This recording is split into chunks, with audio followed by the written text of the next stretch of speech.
See, what happened was I was supposed to film all week. And I knew it was gonna be a challenge. I don't even think I even picked up a camera until Tuesday.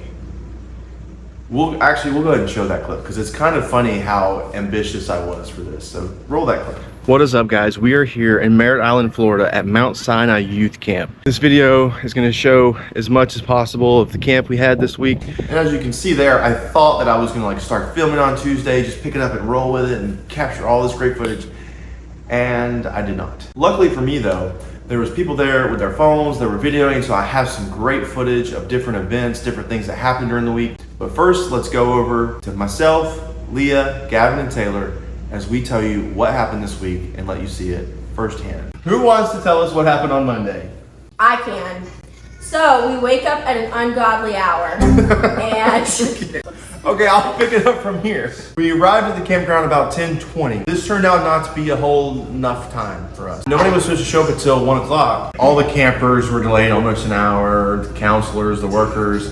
Everybody was late on I-4 traffic, so about 2 p.m. I think everybody arrived. So we went through the worker orientation really fast while the campers were registering. And then by 3 o'clock, we was almost back on schedule for the camper orientation. I think we were.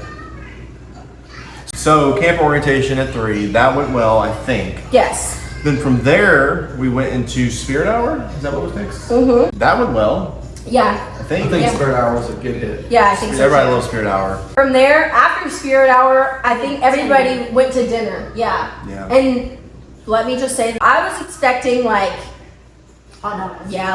normal youth camp food.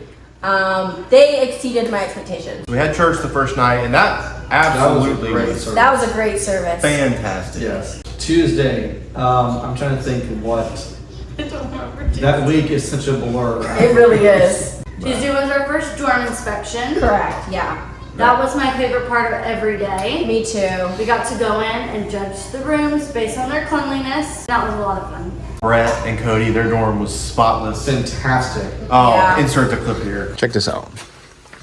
So, clothes hung up beautifully. Look at this consistency. Towel, left, towel, towel. Shoes, left side. They don't have one, but he has his down there on the left. Floor's clean. Beds are all tucked. Look at this tuck. All of them are tucked. Every single one of them. Look, they even have a teddy bear. Look at this. Teddy bear. I don't know what that's called. He has a, oh my goodness, he has a Spider-Man. I didn't even see that. They all have little plushies. What is this? What are we looking at? Anybody else got one? That'd be funny if Brett had one. Bags there, but it's all packed up. It smells like Brett's cologne in here, which smells good. I smell them every Sunday. This is clean. Even they hung these shirts backwards to make it look neater. Yep. Because if it was forward, it'd be like all open and ties hanging out. This is fantastic. Good job, Brett, if you ever see this video. So Tuesday was our first class morning session. I think having a class is what creates a foundation for them. He took the time to go over our foundation so everybody has a good understanding of salvation, sanctification, and the Holy Ghost. I think it's important for our young people to understand salvation, the importance of salvation, and I think Brother Baggett did a phenomenal job laying that foundation for them, and we actually had 8 people get saved that morning. They surrendered their life unto the Lord. All the fun and games is wonderful to have, but having and creating that foundational experience with Christ is, I think, is what we all strive for that week. So whenever Taylor and I finally got into the service, because that's usually when we did our dorm inspections, they were having a full-on altar call, and there was already kids down there who had, I guess, at first raised their hand that they wanted to get saved, and then had went down there. So that was really special to see. And then we rolled right into the scripture hour, right? Yeah. We had kids there that have very little knowledge about the Bible, and they were in there saying scriptures, and that really meant a lot to me because they were giving it their all, even if it was just one scripture a day. So I really appreciate our team leaders over the blue and yellow team pushing their kids to go in there and say scriptures. Yeah. Except for Clint. Clint, you did terrible. Yeah, sorry, Clint. You did 2 a day, and you should have did more. Tuesday was our first choir practice. A lot shorter than I expected. It took like 30 minutes? Yep, 30 minutes. We allotted an hour. Outdoor activities. So that's whenever we did volleyball. Fantastic sports crew we had up there that helped us. Yellow won the senior volleyball. Yeah, the junior volleyball went really well. I think the kids liked the ability to be able to have some playtime. Sometimes the seniors can have a takeover spirit and Yeah, Blake. not allow the play. So I think having the juniors have their own playtime really made them excited to be able to get in. Shout out Miranda. And some of the Miranda junior got hot, for bees, sure. they did a great job. And I think the blue team pulled ahead on the blue team. juniors. We have preaching on Monday, Tuesday, and Thursday night of camp. Wednesday night, the Spirit decided to move. I will say, I was very proud of all the kids really getting into altar services. They got right in and just prayed their hearts out. I think the seniors did a really good job of setting an example for the younger kids and encouraging them to get in. They were really worshiping and praying with each other. Yeah. I never saw any kid praying by themselves. There was always normally an adult and several of their friends or fellow campers that were praying with them, and that was really special. So Wednesday's sport was kickball, and that was like the first day that I said it felt like the schedule was finally like everybody got it. They knew what was happening next. I felt like everything was just flowing. I think it was the same thing. The blue juniors and the yellow seniors. Miranda, again, what Spirit Hour activity was Wednesday? The chant? The cheer? Oh, yeah, I think it was Oh, yeah. Spirit Hour. The yellow team went for like a very respectful Native American type of song slash chant. They did a great job. And then the blue team was... They went straight for a rap. They went for a rap. They And did a great job. There was a stage dive at one point that scared me half to death. I was like, oh my goodness, he is about to die. The team Scared me. spirit was in the atmosphere. Yes. Well, almost done. So, the only thing that made me nervous about Thursday was the pool situation. But the way everything went was smooth. I think the girls went first. They had about an hour in the pool. There was a lot of chicken fights. And then at one point, they were trying to stack girls on top of each other, and they made it to 3. They attempted 4 probably about 25 times, and they were never able to successfully do that, but it was very fun and interesting to watch. Yeah, so while they were doing that, the guys were out on the sports field. We was playing wiffle ball, campers versus the counselors. And let me say, I did a great job pitching.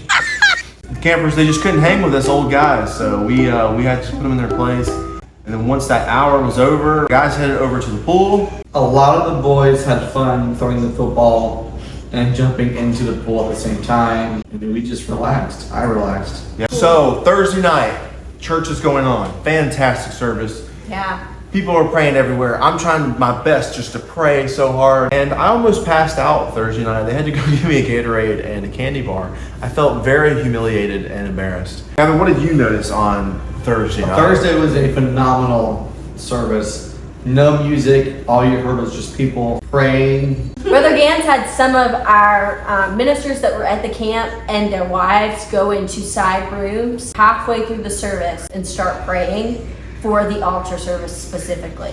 So by the time he gave an altar call, he was calling them out of those rooms. And it was incredible, honestly, because you've seen all these men, because they went to separate rooms, they're pouring out of these rooms, all these women pouring out of these rooms. They were still praying, speaking in tongues as they were leaving the room. So the altar service was so powerful. As soon as they stepped out, they were ready, going to kids individually, laying hands on those kids. It was incredible. I've never seen anything like that. He did a great job. Teams had skits Thursday night after church. Yellow team, they were in a submarine, and they kind of had, it was really funny. They would have people stand up and complain, and it was a lot of back and forth. The goal was to get to higher ground, obviously, and in the end they did. They did a great job. It was very creative. It was funny. And then the blue team, they took it away and they did news reporters and reported on different stories in the Bible. They did a great job as well. It was very creative. Blue team did win the skits. And then we went ahead and announced the winner for the week. And that was the yellow team. They took it away this year. So then Friday was the last day. We woke up, we had breakfast, and then we went into awards. Also, by Friday morning, everybody was exhausted. Like, you could just see it. when you walked in. Everybody was tired.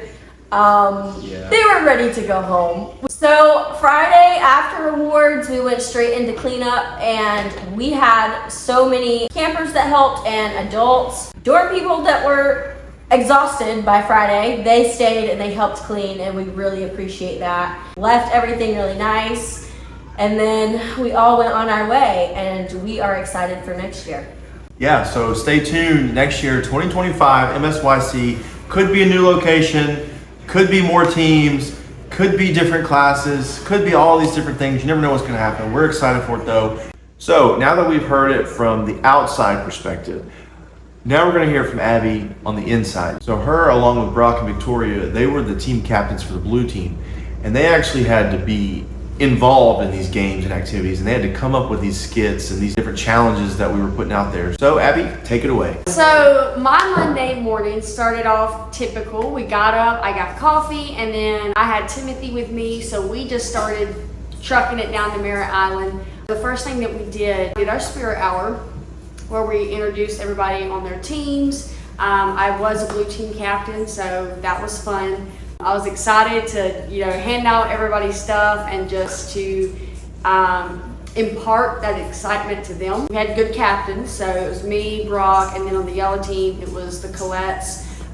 They were absolutely fantastic. Monday Spirit Hour was a lot of fun. We basically separated our teams, got everybody their bandanas, telling them what team they were on. Pretty much everybody that was over a dorm, we made them assistant captains, and it was absolutely phenomenal. With the Colettes being on the yellow team, they had Logan, Danny, they just worked together so well. Blue team seemed to work together well. So on Tuesday, we did a huge entrance where all the teams run in, we decorate, and blue team, we were able to get in there, get decorated. We had our assistant captains in there. It was a great night. I think we were up to about 1:30 in the morning, and it was just a lot of fun. Yellow team absolutely killed it. I was not expecting the silly string, and it got everywhere, but it was amazing. Both entrances were thawed out, prepared, and it was just a whole lot of fun. Along with kind of being a blue team captain, I was also put into the dorm, which that experience was awesome. The girls I had in there were wonderful. I really enjoyed just getting to communicate with them, connecting with them, hearing them talk about what they were thinking about the camp, the services, the activities. It was really encouraging. I think for me, the highlight of the camp was definitely the services. We've been in great services. I've been in great services, but you could definitely tell that Brother Gans had such a heart for what he was preaching. What stuck out to me the most was him preaching on issues that actually are affecting our young people today. And it was just encouraging to see him so boldly, preach on that and pull for those kids. And we were all there for one purpose. We were there to see kids help. So Wednesday Spirit Hour was probably by far my favorite. I was very nervous about that one in particular because we were doing a team chant. When the yellow team started doing theirs, I was absolutely blown away. I got with one of our assistant counselors, and he was able to sing it. It was a lot of fun. The participation in the yellow team was outstanding. The participation with the blue team, the energy they gave was so much fun. Thursday, our last day in our last Spirit Hour, we actually did skits. So we were trying to match the theme Higher Ground. We were trying to get it under 5 minutes, and we were just trying to make it as funny as we possibly could. And yellow team, they come in strong. Their skit was just absolutely phenomenal. Sister Rochelle from South Carolina really put a lot into that, so that was awesome to see. I kind of let Brock and Victoria take the skit, and they just phenomenal. They did absolutely amazing. So yeah, that's pretty much my experience from Spirit Hour overall. Lots of fun, good competition, and to me, Spirit Hour still my favorite. Sports. I expected a lot more from my team. No, I'm just kidding. I was a little disappointed, but the sports were really good. Yellow team, they had it in them. They were fighters. Hopefully next year we come back stronger. Camp went wonderfully well. It was largely due to the amount of people that got involved and that put their prayers into the camp, people's commitment to seeing kids helped just shone throughout the whole week in the services and in every aspect of the camp. Going forward, I'm very excited about the future, what we have planned, and just like taking it more broad for Central Florida youth. The goal is to make this a thing to where everyone can come together, all the young people know that they have a place and that they've got people that are focusing on them and that want to see them succeed. So now that you've heard it from the inside and the outside perspective, I personally want to say thank you to everybody who helped work the camp, helped us set up, helped us clean up, helped us watch the kids, make sure nobody died. I really appreciate that. And all the campers. You guys were amazing. Couldn't ask for a better group. The way you guys participated, engaged in all the activities, all the sports, and in the services was just phenomenal. So I hope now that you've watched this video, next year, 2025, you'll consider coming out and being with us, whether in services, whether being a worker, whether being a camper. You'll come out, hang out with us next year. Thank you guys for watching, and we'll see you guys on the next video.